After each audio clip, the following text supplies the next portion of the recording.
नमस्कार, good morning India के इस खास शो में आपका बहुत बहुत स्वागत है। मैं हूं आपके साथ जया कौशिक त्रिवेदी। बिहार का चुनाव बिल्कुल सिर पर है, ऐसे में काफी गहमा गहमी इस वक्त वहां चल रही है। एलजेपी नेता चिराग पासवान की बात करते हैं, जो लगातार नीतीश कुमार पर हमलावर रहे हैं। लेकिन ये तस्वीरें आप देख रहे हैं पटना की, जो कि कल की है। रामविलास पासवान के श्राद्ध में कल मुख्यमंत्री नीतीश कुमार भी पहुंचे थे। इस मौके पर वो चिराग पासवान से बात करते हुए भी नजर आए। चिराग के एक तरफ आप देख सकते हैं नीतीश कुमार बैठे हैं और दूसरी तरफ तेजस्वी यादव बैठे हुए हैं। इससे पहले एलजेपी नेता चिराग पासवान ने कहा था कि पिता की मौत के बाद कुछ मौके पर मुख्यमंत्री नीतीश कुमार ने उनकी अनदेखी की। तेजस्वी भी चिराग पासवान से हमदर्दी जताते हुए कह चुके हैं कि नीतीश ने चिराग के साथ अच्छा नहीं किया।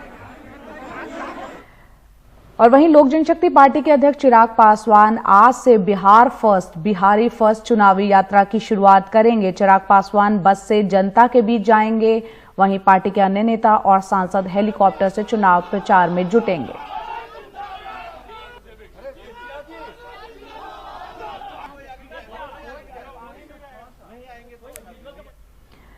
तो आज से चुनाव प्रचार अपना शुरू करने जा रहे हैं चिराग पासवान। और कल की तस्वीरें भी हमने आपको दिखाई, जो पटना की थी। रामविलास पासवान के श्राद्ध के मौके पर नीतीश कुमार, बिहार के मुख्यमंत्री, ने मुलाकात की थी चिराग पासवान से और फिर से दोहराया कि बुधवार से यहां पर चिराग पासवान कह रहे हैं आज से वो शुरुआत कर रहे हैं चुनाव प्रचार की। लगातार वो नीतीश कुमार पर हमलावर रहे हैं।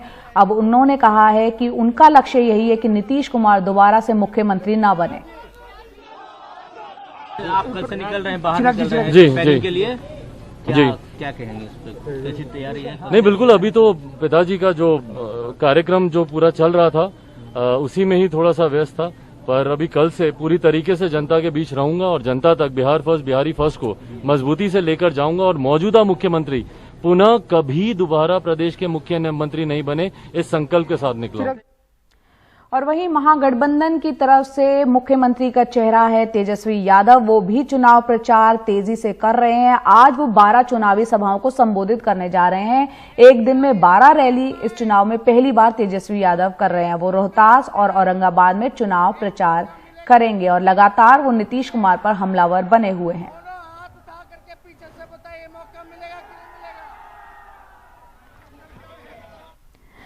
जहां कहीं भी जनसभाएं कर रहे हैं तेजस्वी यादव, वो वादा कर रहे हैं कि सत्ता में आते ही लोगों को रोजगार दिया जाएगा। 10 लाख नौकरियों का उन्होंने वादा किया है। इस पर नीतीश कुमार ने 10 लाख लोगों को नौकरी देने के तेजस्वी यादव के वादे पर चुटकी ली। पूछा कि इन लोगों को तेजस्वी पैसे कहां से देंगे, नकली नोट छापेंगे या जेल से पैसे लाएंगे? आजकल हम देखते हैं, कहता है इतना लोगों को नौकरी देगा, ऐसा कहीं है कोई दुनिया में जी? आप उतने लोगों को नौकरी दोगे तो बाकी को कहा नहीं दोगे? सबको दे दो। आप पैसा कहां से लाओगे? जिसके चलते अंदर गए उसी पैसा से होगा। हर बात पर करारा जवाब देने वाले तेजस्वी यादव भला चुप कहां बैठने वाले हैं। उन्होंने नीतीश कुमार के इस सवाल का तेजस्वी यादव ने ट्वीट के जरिए जवाब दिया है। उन्होंने लिखा है कि नीतीश जी के कार्यकाल में 30,000 करोड़ के 60 घोटाले हुए हैं। 500 करोड़ चेहरा चमकाने के लिए विज्ञापन पर खर्च करते हैं। 24,500 करोड़ जल जीवन हरियाली के नाम पर पार्टी कार्यकर्ताओं में बांटते हैं। शराबबंदी के नाम पर अवैध इकोनॉमी चलाते हैं। मानव श्रृंखला पर हजारों करोड़ लुटाते हैं। वो ये बात नहीं समझेंगे।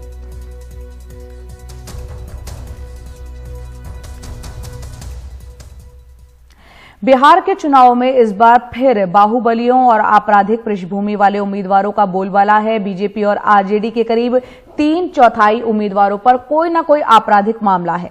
इलेक्शन वॉच ने कहा है कि सुप्रीम कोर्ट के निर्देश के हिसाब से राजनीतिक पार्टियों को अपने उम्मीदवारों के खिलाफ मामलों की जानकारी अखबारों में, टीवी चैनलों तक देनी होगी, लेकिन इस निर्देश पर अमल नहीं हो रहा है। मोकामा से आरजेडी के उम्मीदवार अनंत सिंह के खिलाफ मर्डर, किडनैपिंग से लेकर जमीन हड़पने तक के करीब 25 गंभीर आपराधिक मामले हैं। पटना की बेऊर जेल से आकर उन्होंने अपना पर्चा भरा, लेकिन आरजेडी को उनकी उम्मीदवारी में कुछ गलत नहीं लगता।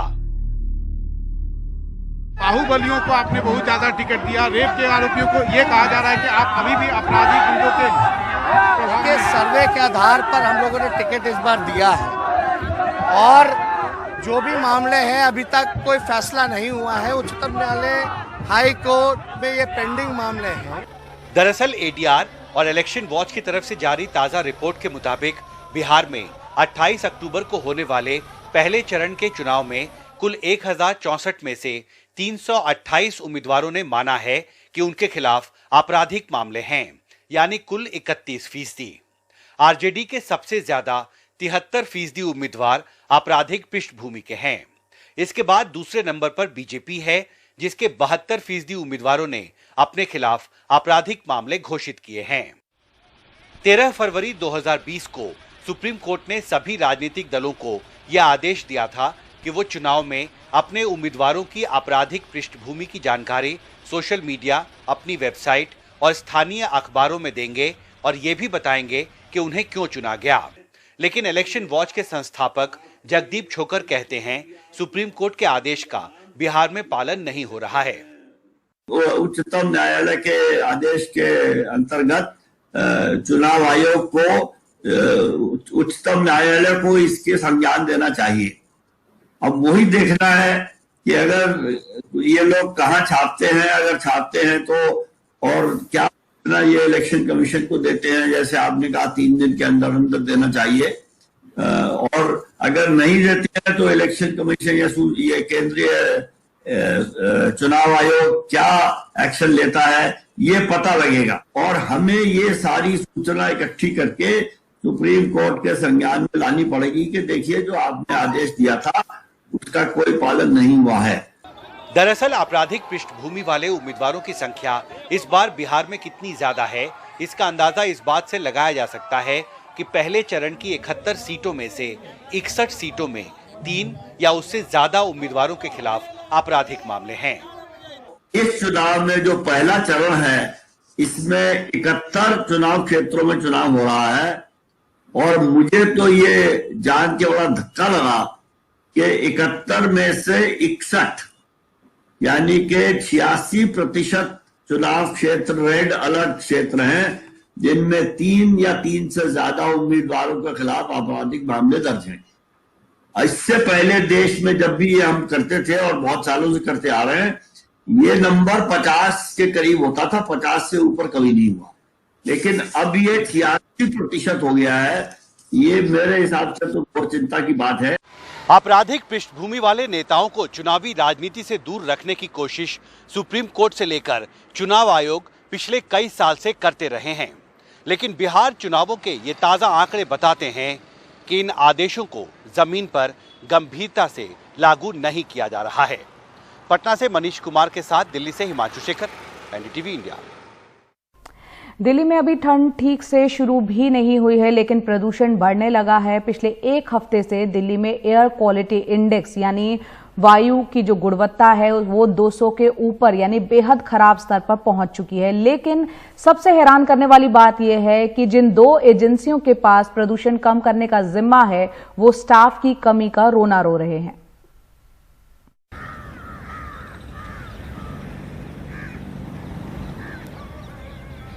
दिल्ली में मंगलवार सुबह भी प्रदूषण का धुआं छाया रहा, तो लग रहा है कि आने वाले दिनों में दिल्ली वालों को कोरोना के साथ साथ प्रदूषण से भी लड़ना होगा। मगर लड़ेगा कौन?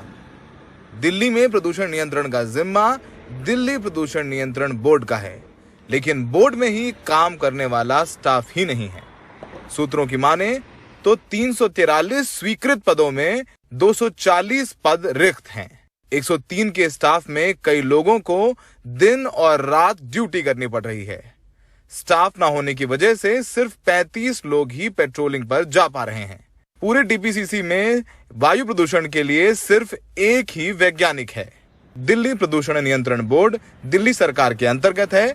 दिल्ली सरकार का कहना है कि वो प्रदूषण बोर्ड में भर्ती के लिए कई बार एलजी साहब को लिख चुके हैं, क्योंकि दिल्ली सरकार के पास भर्तियों का अधिकार नहीं है। एक हिस्सा ये निश्चित रूप से है कि दिल्ली के अंदर न सिर्फ डीपीसीसी में बल्कि सभी डिपार्टमेंट्स के अंदर जो सैंक्शन पोस्ट हैं उसके अगेंस्ट जो भर्ती होनी चाहिए वो नहीं हो पा रही है। और दिल्ली सरकार चूंकि चुनी हुई सरकार कुछ कर भी नहीं पा रही है, क्योंकि सर्विसेज और जो दिल्ली में डीएसएसबी है वो दिल्ली सरकार के पास दिल्ली मुख्यमंत्री के अंडर में नहीं है। लेकिन उसके लिए हम लोग चिट्ठियां लिख रहे हैं, डीएसएसबी को भी डिपार्टमेंट ने भी चिट्ठियां लिखी हैं और सभी डिपार्टमेंट कर रहे हैं। तो वो एक चीज़ों से हम सफ़र कर रहे हैं, लेकिन दूसरा उसकी जगह पे जहाँ पे भर्तियां नहीं हो रही हैं परमानेंट, कुछ लोगों को हमने टेम्परेरी बेसिस पे भी रखा है, जिससे कि इन चीज़ों को जो है आसान बनाया जा सके। स्टाफ ना होने की समस्या से केंद्रीय प्रदूषण कंट्रोल बोर्ड भी जूझ रहा है। मार्च महीने में संसद में दिए जवाब में पर्यावरण मंत्रालय ने बताया कि सीपीसीबी के स्वीकृत 521 पदों में 79 पद खाली हैं। सवाल यही है कि क्या वाकई में हमारी सरकारें प्रदूषण को लेकर के संजीदा हैं? क्योंकि दिल्ली में प्रदूषण नियंत्रण के लिए बनाए गए बोर्ड में 70% पद खाली पड़े हैं। कई वैज्ञानिक, कई एम्प्लॉय डीपीसीसी के 24 घंटे काम कर रहे हैं, कितने दबाव में हैं। और ऐसे में जब दिल्ली में सबसे ज्यादा वैज्ञानिकों की और प्रदूषण नियंत्रण के लिए लोगों की जरूरत है। नई दिल्ली में सहयोगी अनरवी के साथ सौरभ शुक्ला, एनडीटीवी इंडिया। और गुड मॉर्निंग इंडिया में अब वक्त हो गया है टॉप न्यूज का। एनडीटीवी इंडिया आप यूट्यूब पर भी देख सकते हैं। रोज हम आपको टॉप 5 खबरें दिखाते हैं, जिसमें से आप चुन सकते हैं अपनी पसंद की खबर। तो आज पहली खबर है, सरकारी नौकरियों के वादे पर जो तेजस्वी यादव ने किया था, उस पर नीतीश कुमार ने उनसे सवाल पूछा है कि पैसा कहां से आएगा, क्या जेल से आएगा पैसा। दूसरी खबर टीआरपी स्कैम से जुड़ी हुई है, जिसमें नया मोड़ आया है और अब उत्तर प्रदेश के मामले में दाखिल होने के बाद सीबीआई इसकी जांच करने जा रही है। तीसरी खबर चेन्नई से है, जहां पर ग्राहकों की भीड़ ने कराई है एक शोरूम की फजीहत। इतनी भीड़ जुटी कि शोरूम को ही बंद करना पड़ा। चौथी खबर है, प्रधानमंत्री का मंत्र यहां पर है, जब तक उन्होंने कहा है दवाई नहीं आती तब तक ढिलाई न बरती जाए और एहतियात बरती जाए। और पांचवी खबर है, गब्बर ने रचा इतिहास लेकिन हार गई दिल्ली, पंजाब को मिली शानदार जीत।